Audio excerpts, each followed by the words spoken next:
ప్రేమ కలిగిన తండ్రి, నీకు స్తోత్రాలు.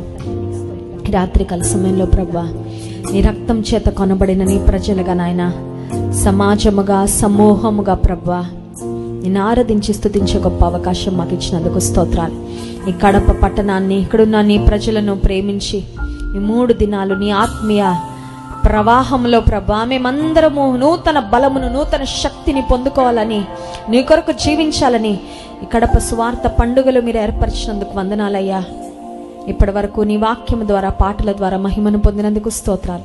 తిరిగి మీ దాసుని పక్షం నిలబడి నీ వాక్యం అందిస్తుండగా తెరవబడిన ఆకాశమును మేము చూడగలిగినట్లు సహాయించి, పరిశుద్ధాత్మదేవ ప్రతి హృదయాన్ని వెలిగించండి. నీ వాక్యము ప్రతి హృదయాన్ని సరిచేయనట్లు, స్థిరపరిచినట్లుగా కృప చూపండి నాయన. మా స్తుతి, మా ఆరాధన మీరు స్వీకరించినందుకు స్తోత్రాలు. మాకిచ్చిన విలువైన రక్షణను బట్టి, పరలోక రాజ్య వారసత్వాన్ని బట్టి, మీలో మాకిచ్చిన శుభప్రదమైన నిరీక్షణను బట్టి, ధైర్యాన్ని బట్టి నిస్తుతిస్తూ ఘనపరుస్తూ, మా మంచి కాపరి, మా పరమ కుమ్మరి, మా మంచి దేవా, మా రక్షకుడా, మా హృదయపూర్వకమైన స్తుతి ఆరాధన మీకే చెల్లిస్తూ మమ్మల్ని మేము తగ్గించుకుంటూ నీ ఘనమైన నామాన్ని హెచ్చిస్తూ ఈ స్తుతి ఆరాధన ప్రార్థన యేసుక్రీస్తు ప్రభారి అతి శ్రేష్టమైన నామంలో మీకే సమర్పిస్తున్నాము తండ్రి. ఆమేన్.